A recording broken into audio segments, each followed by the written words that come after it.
আল্লাহ ভাব বিনিময় করার।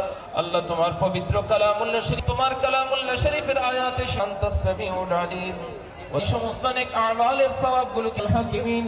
আল্লাহ দুনিয়ায় থাকা ভালো আমল আমরা করলাম, আমাদের যেখানে শাহিদ আছেন প্রত্যেকের রূহ আল্লাহ শহীদ রাষ্ট্রপতি জিয়াউর রহমান, আল্লাহ কবরের জীবন, আল্লাহ বড় দয়াবান, তুমি বড় মেহেরবান। কঠিন পরিস্থিতি তৈরি হয়েছে আল্লাহ, আল্লাহ বাংলাদেশের মানুষের আশার প্রতীক আল্লাহ জননেত্রী বেগম খালেদা জিয়া আল্লাহ অসুস্থ হয়েছেন বিদায় মানুষ তোমার দরবারে দোয়া করার জন্য একত্রিত হয়েছে। আল্লাহ তোমার দরবারে শাহাদাতু আল্লাহ ইলাহা ইল্লাল্লাহু মুহাম্মাদুর রাসূলুল্লাহ।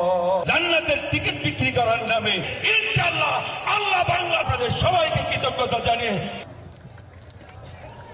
ألبانه فيه شفاء للناس من يجيب المضطر إذا دعا سلام على نوح في العالمين سلام هي حتى مطلع الفجر। দেশনেত্রী বেগম খালেদা জিয়ার সুস্থতা কামনা করে পাহাড়তলী থানা এবং ডাবলবাড়ি থানা ছাত্র দলের উদ্যোগে আজকের এই দোয়া মাহফিলে উপস্থিত আছেন সাবেক সকল ছাত্র নেতা, এই অঞ্চলের রাজপথ থেকে যিনি নেতৃত্ব দিয়ে আজকে এই পর্যায়ে এসেছেন